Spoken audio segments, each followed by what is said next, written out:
আজকে তো আমরা আমের ভর্তা করব।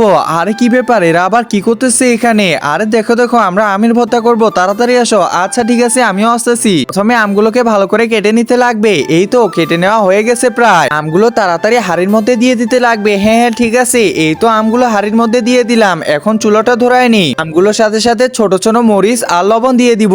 এই তো দিয়ে দিলাম। এখন হালকা পরিমাণে একটু পানি দিয়ে দিই, এরপর ভালো করে মিক্স করে নিয়ে, আরে বাহ, ঘ্রাণটা তো ভালোই আসতেছে। এখন চুলোর মধ্যে দিয়ে ঢাকনাটা লাগিয়ে দেই। কিছুক্ষণের মধ্যেই আমাদের আমের ভর্তা হয়ে যাবে। আরে বাহ, এটা তো হয়ে যাচ্ছে প্রায়। এখন তাড়াতাড়ি নামিয়ে রাখি, তাড়াতাড়ি প্লেটের মধ্যে দেই। তো এই তো প্লেটের মধ্যে দিয়ে দিলাম। এখন খাওয়া শুরু করতে লাগবে। আরে তাড়াতাড়ি খাও, তাড়াতাড়ি খাও। একজন মা কতটা আপন হয়ে থাকে, যার মানেই তাকে জিজ্ঞাসা করে দেখো। তো দেখা যাক বন্ধুরা, এই মায়ের জন্য কে ভিডিওটিতে লাইক এন্ড সাবস্ক্রাইব করে।